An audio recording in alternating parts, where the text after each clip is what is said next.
अब आपको सीधा लिए चलते हैं देहरादून, जहां विजय दिवस के अवसर पर श्रद्धांजलि सम्मानित समारोह आयोजित किया जा रहा है और उसमें मुख्यमंत्री पुष्कर सिंह धामी क्या कुछ कह रहे हैं, सुनते हैं। सभी को बधाई देता हूं, सबको शुभकामनाएं देता हूं और आज के इस अवसर पर मैं उन सभी वीर बलिदानियों को प्रदेशवासियों की तरफ से श्रद्धांजलि अर्पित करता हूं, जिन्होंने अपने अदम्य साहस और सर्वोच्च बलिदान के द्वारा 1971 के युद्ध में न केवल भारत की एकता और अखंडता और स्वाभिमान की रक्षा की, बल्कि अपने अद्वितीय रण कौशल से दुश्मन को पराजित कर भारत को ऐतिहासिक विजय दिलाने का काम किया। भाइयों बहनों, आज का ये दिन भारतीय सेना के ऐतिहासिक अप्रतिम शौर्य, अतुलनीय त्याग, अटूट राष्ट्रनिष्ठा की उस गौरव गाथा को स्मरण करने का, उस गौरव गाथा को याद करने का दिन है, जो हमारे इतिहास के पन्नों पर स्वर्णाक्षरों से अंकित है। वर्ष 1971 में पाकिस्तान के विरुद्ध लड़ा गया ये युद्ध स्वतंत्र भारत के इतिहास का एक ऐसा स्वर्णिम अध्याय है, जो प्रत्येक भारतीय के लिए गौरव और प्रेरणा का स्रोत है, जो हमें गौरव की भी अनुभूति हमेशा प्रदान करता है, हमारे अंदर एक स्वाभिमान भी जगाने का काम करता है। इस युद्ध में भारत की सेनाओं ने संपूर्ण विश्व को यह दिखा दिया कि भारत न केवल अपनी संप्रभुता की रक्षा करने में सक्षम है, बल्कि जरूरत पड़ने पर मानवता, न्याय और लोकतांत्रिक मूल्यों के संरक्षण के लिए दृढ़ संकल्प के साथ खड़ा होता है। इस ऐतिहासिक युद्ध में हमारी तीनों सेनाओं ने अद्वितीय समन्वय स्थापित करते हुए, रणनीतिक कौशल और पराक्रम का परिचय देते हुए मात्र 13 दिनों में ही पाकिस्तान को पराजय स्वीकार करने के लिए विवश कर दिया, यानी कि घुटने के बल उनको आने के लिए मजबूर कर दिया। इस युद्ध में 16 दिसंबर 1971 के दिन पाकिस्तान के लगभग 93,000 सैनिकों ने हमारी सेना के समक्ष आत्मसमर्पण करना विश्व इतिहास की सबसे अभूतपूर्व घटना के रूप में दर्ज है, जिसने भारत की सामरिक शक्ति और सैन्य नेतृत्व को वैश्विक मंच पर, दुनिया के मंच पर प्रतिष्ठापित करने का काम किया। भाइयों बहनों, इस युद्ध में लगभग 4,039 भारतीय सैनिकों को भी वीर गति प्राप्त हुई, जिसमें देवभूमि उत्तराखंड के भी 248 बहादुर सपूतों ने अपना सर्वोच्च बलिदान दिया। उस युद्ध में हमारे प्रदेश के 74 सैनिकों को अपने अदम्य साहस और शौर्य के लिए विभिन्न वीरता पदकों से सम्मानित किया गया, जिनमें से 17 अमर बलिदानियों को ये सम्मान मरणोपरांत प्रदान किया गया। ऐसे वीरों के बलिदान की अमर गाथाएं आज भी हमारे युवाओं को राष्ट्र सेवा के लिए प्रेरित करती है। जैसा अभी गणेश जोशी जी कह रहे थे कि उन्होंने जब बच्चों से पूछा कि सेना में कितने लोग जाना चाहते हैं, 80% से ज्यादा युवाओं ने सेना में जाने की इच्छा प्रकट की। यह अपने आप में हमारे उन सैनिकों की जो वीर गाथाएं हैं, उनके जीवन का जो जीवन चरित्र है, उनका स्मरण है, जिन्होंने सर्वोच्च बलिदान दिया है। सच में ये उन्हीं की प्रेरणा है, जो आज भी देवभूमि के पूरी सेना को, जितने सैनिक आज देश की सेवा में समर्पित हुए हैं, उनमें से 17-18% सैनिक देवभूमि उत्तराखंड से आज भी देश की सीमाओं पर अपनी सेवाएं दे रहे हैं। ये गाथाएं निश्चित रूप से हमारे देश को भी, हमारे समाज को भी लगातार प्रेरित करने का काम करेंगी।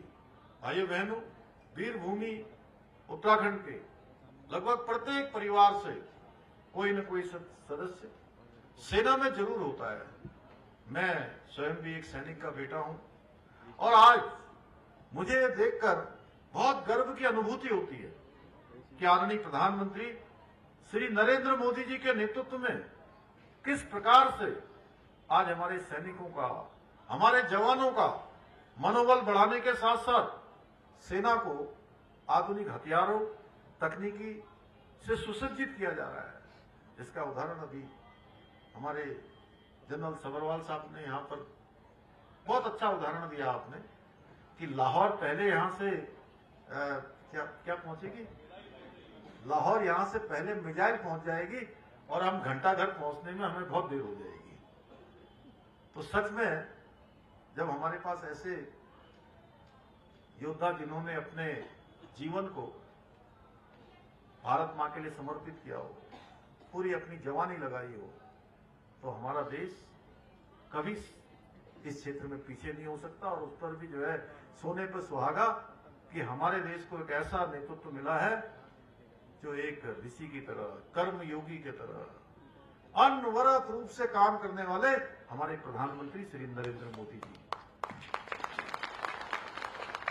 हम सबको याद होगा जो हमारे पुराने लोग हैं, क्योंकि मेरा सेना के साथ ही बचपन बीता, मैं बड़ा हुआ तो सेना को देखते देखते बड़ा हुआ और युद्धों के बारे में, कहानियों के बारे में, भारत की जो सैन्य ताकत है उसके बारे में, दुनिया के अंदर किस प्रकार के सेना में नए नए नवाचार हो रहे हैं, उनके बारे में सुनने में मुझे बचपन से ही बहुत ज्यादा मेरा इंटरेस्ट होता था।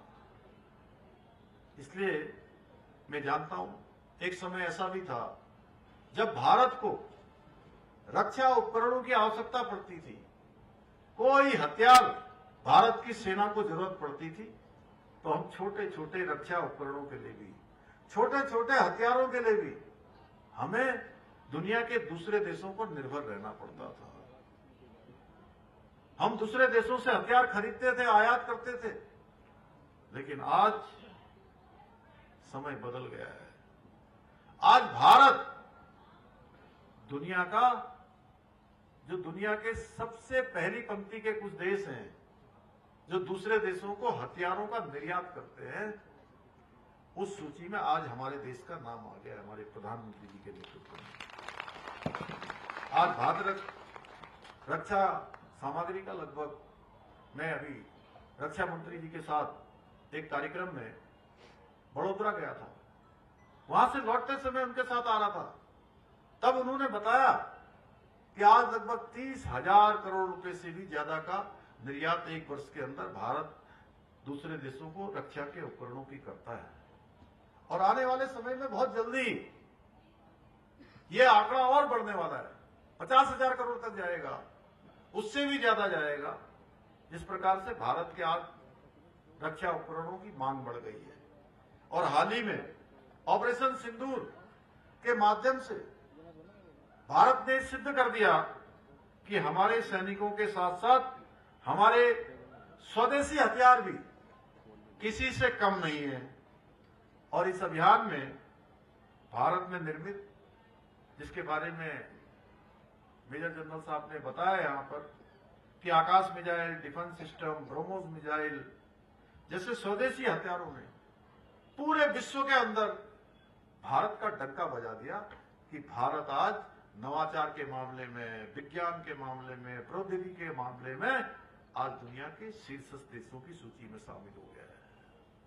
आपको याद होगा कि 2014 से पहले, अभी गणेश जोशी जी कह रहे थे कि 2014 से पहले किस प्रकार के लिए भारत की सेना, जो हमेशा से दुनिया की सबसे शक्तिशाली सेनाओं में से रही है, शौर्य पराक्रम उसकी पहचान रहा है, वीरता उनकी पहचान रही है, लेकिन उनको एक गोली चलाने के लिए भी मंजूरी लेनी पड़ती थी।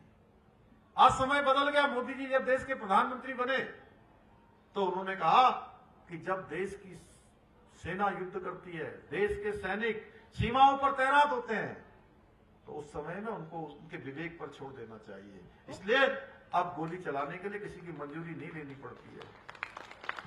गोली आती है तो तोपों से उसका जवाब दिया जाता है। और आज का भारत वो नहीं रहा जो केवल कोई आतंकवादी घटना होगी, कोई घुसपैठ होगी, हमारे सैनिकों पर हमला होगा तो केवल निंदा करके छोड़ा नहीं जाता है, चुप नहीं बैठा जाता है।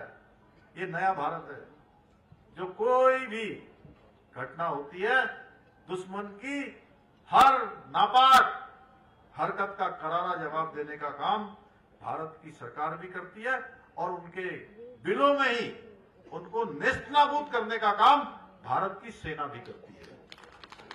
जिस प्रकार से उरी के हमले के बाद सर्जिकल स्ट्राइक से जवाब दिया जाता है और पुलवामा के बाद पूरी दुनिया देखती है कि भारत की सेना एयर स्ट्राइक करती है, उसी प्रकार पहलगाम आतंकवादी घटना के बाद ऑपरेशन सिंदूर के द्वारा दुश्मनों को अच्छे से बता दिया गया कि भारत की बहन बेटियों के सिंदूर को उजाड़ने वालों के खानदानों को नामो निशान मिटाने का काम, उन्हीं के अड्डों पर जाकर करने का काम भारत की सेना करती है भाइयों बहनों। इसके अतिरिक्त आज आदरणीय प्रधानमंत्री द्वारा हमारे सेना के या वीर जवानों के हित में भी कई महत्वपूर्ण निर्णय लिए जा रहे हैं।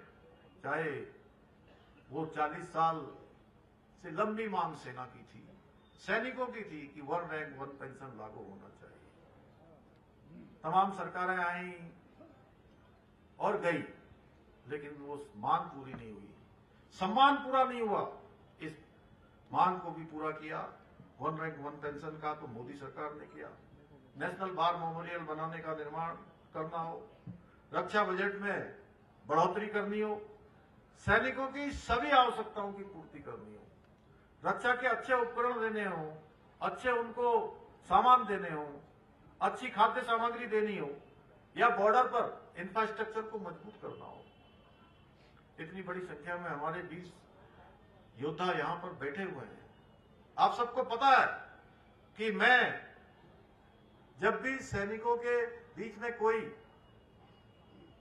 उनका डेमो देखता हूं या उनका कोई प्रेजेंटेशन देखता हूं, मुझे एक बड़े देश के कार्यक्रम में शामिल होने का अवसर मिला। वहां मैंने देखा कि 2014 से पहले हमारे जो सीमावर्ती क्षेत्र थे, जो बॉर्डर के क्षेत्र थे, उन क्षेत्रों में तमाम सड़कें उस समय नहीं बनी। सीमा के उस पार देखिए तो सड़कें ही सड़कें, उस पार देखिए तो इंफ्रास्ट्रक्चर ही इंफ्रास्ट्रक्चर। और हमारे यहां देश की आजादी के बाद लंबा कालखंड बीत गया, लेकिन ये सुविधाएं नहीं बनाई गई, सड़कें नहीं बनाई गई, अच्छी अवस्थापनाएं सुविधाएं नहीं की गई भाइयों बहनों। लेकिन आज समय बदल गया और पिछले 11 सालों में हमारे ही उत्तराखंड में जौलीकॉन्ग से आगे लिपू लेक है और उस लिपू लेक तक जाने के लिए एक लंबा रास्ता चाहे सेना हो या वहां जाने वाले लोगों को तय करना पड़ता था। लेकिन जब इच्छा शक्ति हो, मजबूत इरादे हो, देश प्रथम की भावना हो कि मेरा देश सबसे पहले है, तो वहां लिपू लेक तक भी सड़क पहुंच जाती है। और आज हमारे देशवासी हो या हमारी सेना के लोग हो, आदि कैलाश के दर्शन भी और कैलाश मानसरोवर के दर्शन भी भारत की सीमा के अंदर से कर रहे हैं। कैलाश के दर्शन भी हो रहा है, कैलाश मानसरोवर के। इस सड़क का निर्माण भी हमारे प्रधानमंत्री जी की अदम्य इच्छा शक्ति के कारण से वहां संभव हो पाया। मैंने एक उदाहरण दिया, ऐसे अनेक उदाहरण हैं। जब आप तेजी से हम सीमावर्ती क्षेत्रों में अपना इंफ्रास्ट्रक्चर को मजबूत कर रहे हैं, ऐसे अनेक निर्णयों के द्वारा आदरणीय प्रधानमंत्री जी द्वारा हमारे वीर जवानों के सम्मान और उनके हितों के लिए निरंतर प्रयास किया जा रहा है। भाइयों बहनों, आदरणीय प्रधानमंत्री श्री नरेंद्र मोदी जी के मार्गदर्शन में और उनके सहयोग से हमारी प्रदेश सरकार भी सैनिकों और उनके परिवारों के लिए पूरी तरह से उनके कल्याण के लिए संकल्पित होकर कार्य कर रही है। अभी जोशी जी ने बताया कि शहीद आश्रितों को मिलने वाली अनुग्रह राशि को हम लोगों ने 10 लाख से बढ़ाकर 50 लाख रुपए किया। वहीं सेना में परमवीर चक्र से लेकर मेंशन इन डिस्ग्रेस तक की सभी वीरता पुरस्कारों को अलंकृत की जाने वाली एक मुश्त तथा वार्षिक की राशि में भी अभूतपूर्व रूप से हमने उसको बढ़ाया है। और परमवीर चक्र जो पहले उसकी राशि 50 लाख होती थी हमारे प्रदेश में, उसको बढ़ाकर हमने 1.5 करोड़ रुपए किया है। और हमारा राज्य पहला राज्य है जहां हमने इस प्रकार का प्रावधान किया है। इसी प्रकार अशोक चक्र की राशि को 30 लाख रुपए से बढ़ाकर 50 लाख रुपए किया है। महावीर चक्र, कीर्ति चक्र की राशि को 20 लाख से बढ़ाकर 35 लाख और वीर चक्र, शौर्य चक्र की एक मुक्त राशि को 15 लाख से बढ़ाकर 25 लाख रुपए किया है। इसके साथ ही हमने सेवा मेडल और अन्य वीरता पुरस्कारों की राशि को भी 2 गुना से अधिक बढ़ाने का काम किया है। इतना ही नहीं, हम जहां एक और अपने वीर बलिदानियों के परिवार के एक सदस्य को सरकारी नौकरी में समायोजित करने का हमने निर्णय लिया है, वहीं सरकारी नौकरी के लिए आवेदन करने की जो समय सीमा थी उसको भी बढ़ाकर 2 वर्ष से 5 वर्ष हमने किया है इसमें। यही नहीं, हम प्रदेश में बलिदानियों के आश्रितों के लिए नौकरी तथा उससे पहले प्रशिक्षण, पुत्री विवाह अनुदान जैसी योजनाओं को भी संचालित कर रहे हैं। राज्य में वीरता पुरस्कार प्राप्त सैनिकों और पूर्व सैनिकों के लिए सरकारी बसों में यात्रा की निःशुल्क व्यवस्था करने के साथ साथ सेवारत व पूर्व सैनिकों के लिए 25 लाख रुपए तक की संपत्ति की खरीद पर स्टाम्प ड्यूटी में 25% छूट का भी हमने प्रावधान किया है। इसके अतिरिक्त अभी जैसा जोशी जी ने बताया, शानदार यहां पर हमारे राज्य के उन अमर शहीदों की, अमर बलिदानियों की स्मृति में चिरस्थायी के लिए, उनकी शहीदों की चिरस्थायी स्मृति के लिए हम देहरादून के गुनियाल गांव में सैन्य धाम का निर्माण भी करा रहे हैं और वह भी हमारे अंतिम चरण में है।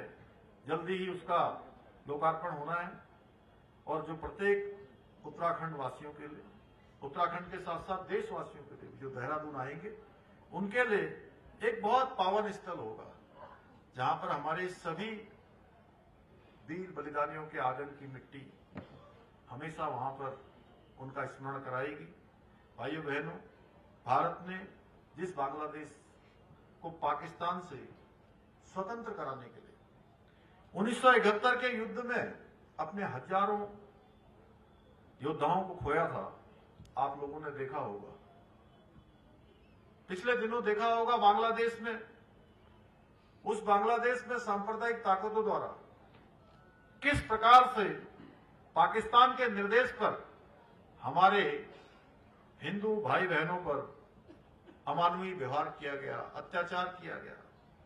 वहां के कुछ सांप्रदायिक लोग भारत को अपना दुश्मन मान सकते हैं, पर वहां की आम जनता जानती है कि अगर भारत की वीर सेना नहीं होती तो आज बांग्लादेश क्या होता, बांग्लादेश की क्या स्थिति होती। खैर, हमारी तो संस्कृति रही है कि हम सदैव पूरी दुनिया को अपना परिवार मानते हैं, दुनिया को अपना घर मानते हैं।